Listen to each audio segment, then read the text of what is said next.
Welcome back to Andersen Acres. We are outside here and we are going to see shadow facts because today we're going to talk a little bit about mini horses again. Someone had asked me, where did mini horses come from? And that's our one over there leaning on a fence. But someone had asked me where mini horses came from, and I realized that a lot of people will have no idea because it's not common knowledge. But mini horses have the exact same ancient ancestor as all the other horses that we think of today. So they come from the same ancient ancestor as your thoroughbreds or as your quarter horses, as your Arabians, etc., etc., etc. Hi, buddy. You're a pretty boy. Please stop doing that to the fence. Anyway, so that's not what people are actually asking, though. They're not asking about their ancient ancestry and where horses came from. People actually want to know how mini horses got to be mini, because he's little. You look at him, he's so little. Like, this wire is 40 inches tall, and he's not. So, he's little. He's a teeny tiny little dude. So, how did mini horses come about? Well, they really didn't until about the 1600s. And they were bred from regular sized horses. So it was just selective breeding. You pick the smallest. Oh, it's a windy day here. But you pick the smallest of the horses and you breed them. And then you pick the smallest of their offspring and you breed them. Just like you do for anything else. So just like we have a miniature poodle and a full-size poodle, just like, all of that stuff. It's the same thing. You just select for size and breed down. So the earliest records of these tiny horses about his size are from about the 1600s, middle 1600s kind of deal. And at first they were just novelties, right? They were cute, they were small, they were used in circuses, they were used as playmates for wealthy children. So if you were a wealthy family, you would get your kid a pony. One of these little tiny mini horses, because they were cute and funny, and they really weren't that useful, but they were cute and funny.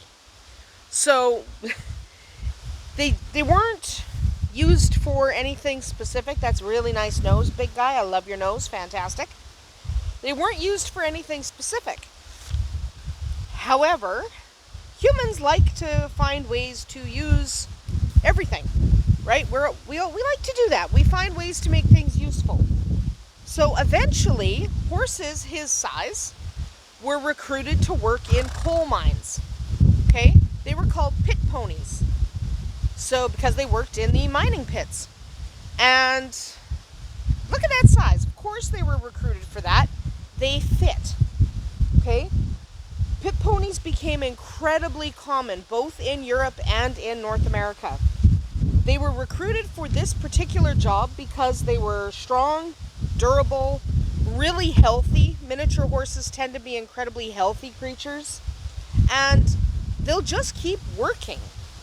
Okay, they're a determined kind of breed. They'll just keep doing what they're supposed to do, no matter what. So they were recruited because of that, and most of them spent their whole lives in the mines.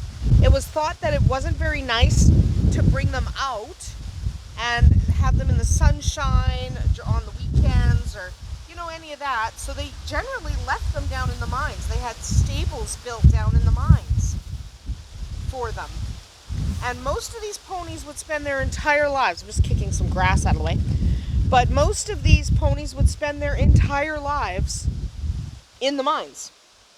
They were considered incredibly valuable, and they were difficult to replace because there weren't a lot of these mini horses around back then. Now we have quite a lot of them in many different colors, but back then, they did not. So they did not have the selection, they didn't have the ability to replace them, so they were pretty valuable. They were so valuable that they were usually treated better than the miners themselves. That doesn't say a ton because the miners weren't treated great, but they were still treated really, really well, comparatively. Okay, it was still not great for the horse, but compared to the miners, they were treated better than the miners. It was still not a great solution. I mean, I can't imagine this little guy as a pit pony. He'd be miserable. But that was what they were used for. And the only good thing about that, it was not a good situation for the horses. Think about it. They're down in the mines. They never get to come out. That's no life for a horse. Okay? No life for a horse at all. The only bright spot was that the use of the pit ponies did decrease the use of child labor. Okay? So that was a good thing. But then we had the pit ponies were now doing what the kids used to do in the mines, and that's not good. But they were used because they were suited for it. They can pull a lot of weight, so they could pull carts up and down the mines all day long. They were looked after, because a pony that wasn't looked after wasn't going to be able to work. But it was still no life for a pony. So don't let anyone tell you that there was some kind of glamorous life. The good news is the mechanized mining of the 1950s started to put the pit ponies out of business. Okay, so mechanized mining was way more efficient. You did not need pit ponies anymore. So they started to be removed from the mines. Now, because people are savvy and not idiots, breeders picked up the smallest of the pit ponies to use in their breeding programs. And that's where the real mini horse came from. So they are their own breed. They exist today because of pit ponies. If it hadn't been for pit ponies, it's likely that the novelty of this small horse would have faded and they wouldn't have been used. Stop sticking your face under the fence. Stop it. You're a bad pony. You're a bad pony. Don't listen to me. Bad pony doesn't listen to me. Sticks his face under the fence, eats all the grass. No. You're a bad pony. He doesn't listen. Do not eat this grass. Do not. I'm going to rake it away from you. Anyway. Bad pony. So, if it hadn't been for pit ponies, as horrific as it sounds, being locked in the mine all day, your entire life, you never get to go out and see the sun, that's not a good life for a pony. But without pit ponies, the novelty of these little guys would have faded and we would not have miniature horses today.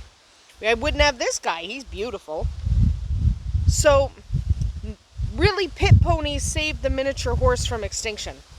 Because you think about it, especially going through major wars like World War I and II, there wasn't a lot of room for novelty. These guys might have been completely extinct had it not been for their use as pit ponies. But mechanized mining in the 1950s put pit ponies out of business. Didn't need them anymore. The breeders snapped up the prettiest and the smallest to start their own breeding programs, and boom, we have the modern mini horse. Originally, they were bred only for their small size. That led to a bit of a problem. When you're breeding for only one trait, I want the littlest, teeniest thing I can get, you're going to end up with some genetic deformities. Okay, you ended up with breeders who were breeding for dwarfism, for example, and dwarfism in horses is not great. Dwarfism in horses can often lead to death if they inherit the wrong genes. So, he's all muddy. Look at him, muddy pony. So, it wasn't great at the beginning because breeders were breeding only for size. Eventually, they did get their act together. Mostly it's because you had registries and associations tend not to register animals that are in poor health or have genetic deformities. So because of the rise of registries and associations, you had breeders take a little bit more care, be a little bit more ethical in their breeding. And today, miniature horses are one of the healthiest, hardiest little breeds of horse you're going to find anywhere. Like, this guy's pretty much indestructible, even though his feet need to be done. That'll be being done in a couple weeks. His feet need to get done. Look at those feet. You need your feet trimmed, man. So, even though his feet need to be done, he is hardy and healthy and pretty much indestructible. That fence is not indestructible, so knock it off. But that's basically where mini horses came from and how they got to where they are today. It is really important to acknowledge that pit ponies played an important role in the development of the mini horse, but we also shouldn't glamorize it. It wasn't a good situation for the horses any more than it was a good situation for the miners or the children who were in the mines prior to the pit ponies. So it wasn't a great solution. It wasn't a great situation for the horses that were involved. But hey, you know what? It kept the mini horse in circulation. So because of those pit ponies, we have Shadowfax.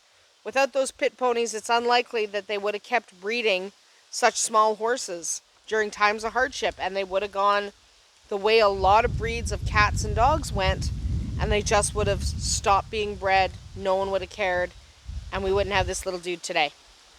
So that's kind of a very limited history on the miniature horse. It's obviously not an involved history. You can go and research some of that and learn a little bit more than that. There's actually quite a bit more to it than what I said, but a short version: they were a novelty, then they were pit ponies, now they're bred because they're awesome and most people use them as pets. So that's about it for us here at Andersen Acres. Hope you enjoyed learning a little bit more about the miniature horse. We'll see you tomorrow.